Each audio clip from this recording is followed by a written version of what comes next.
When you're trying to complete a derivation, it's tempting to start by looking at your premises and then just taking any immediate steps that the rules allow you to take from there.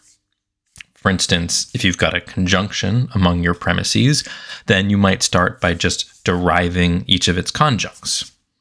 Or if you have both a conditional and its antecedent, then you might start by deriving the consequent. The hope is that after taking a few first steps like that, the way to the conclusion will become clear.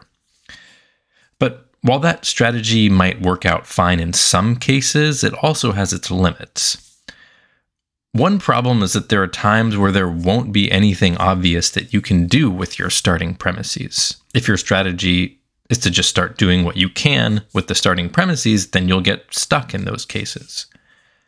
For instance, suppose that your goal is to derive not Q from the premises not Q and P and not Q and not P.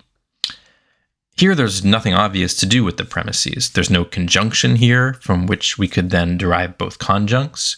We don't have a conditional and its antecedent to which we could then apply modus ponens to get the consequent. We could always just conjoin the two premises, but it doesn't seem like that would get us anywhere. So if your approach is just to start by doing whatever obvious things there are to do with the premises and hoping that the path to the conclusion then reveals itself, you'll get stuck in a case like this. Another problem with that strategy is that it leads to the truly deadly habit of assuming or temporarily supposing some formula to be true, because if you had that formula among your starting premises, then there would be some obvious step you could take. So, for example, suppose that one of the starting premises is if P then Q, but the antecedent P is not included as a premise.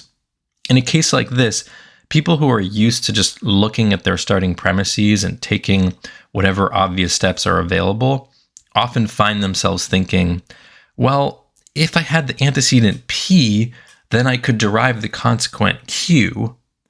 If I assume P, then I'll have P available, so I'll try assuming P, and then I can use modus ponens to derive Q under that assumption.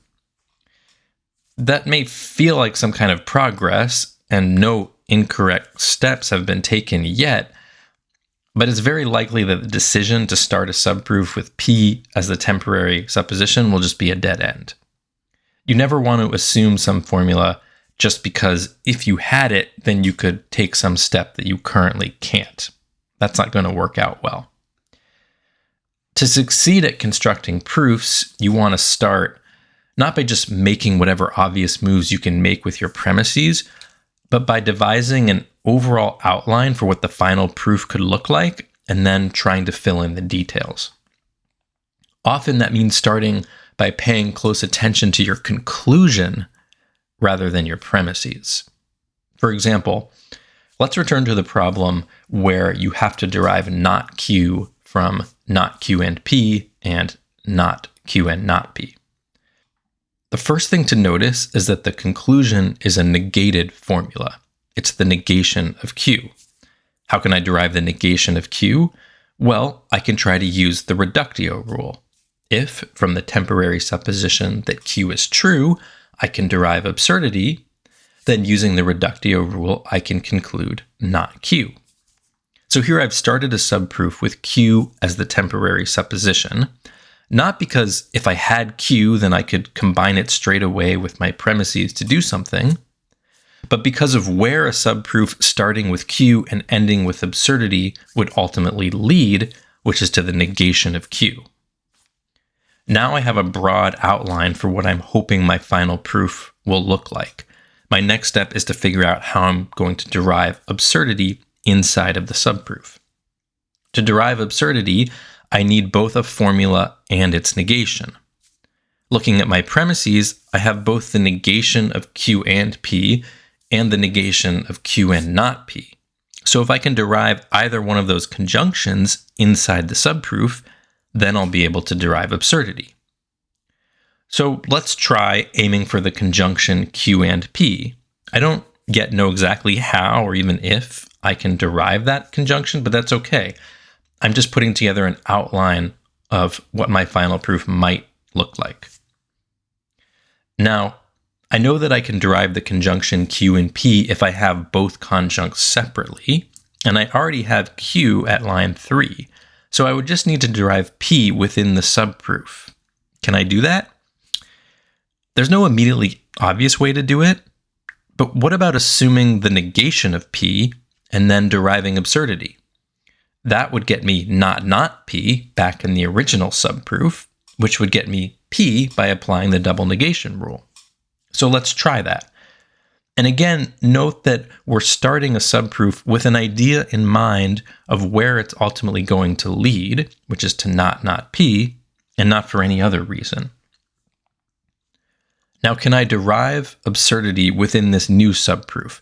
Well, in this subproof, I have both Q and not P available, so I can derive their conjunction, which is the very conjunction that's being negated by the second premise. So I can derive absurdity at line 6 from lines 5 and 2. And now it's just a matter of following the outline that we already laid out. We derive not P by reductio from lines 4 to 6. Then we get P from line 7 by the double negation rule. Then we get Q and P from lines 3 and 8, and then absurdity from lines 9 and 1. Finally, that gives us not Q by reductio from lines 3 to 10. The overall lesson is that it's important to work backwards from your conclusion rather than just doing whatever obvious things you can do with your premises.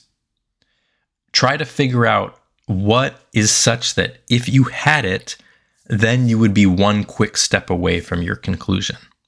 In the example we just did, we figured out that what would put us right on the doorstep of our conclusion was a subproof that starts with Q and ends with absurdity. That would immediately allow us to derive not Q.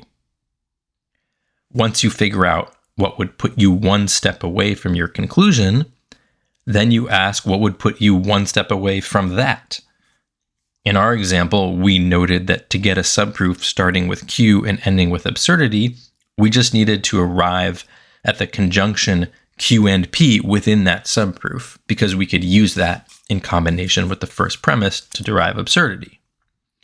If you keep working backwards in that way, next asking what is such that if you had it, you could immediately derive the conjunction Q and P, and so on, you'll have a lot more luck constructing proofs.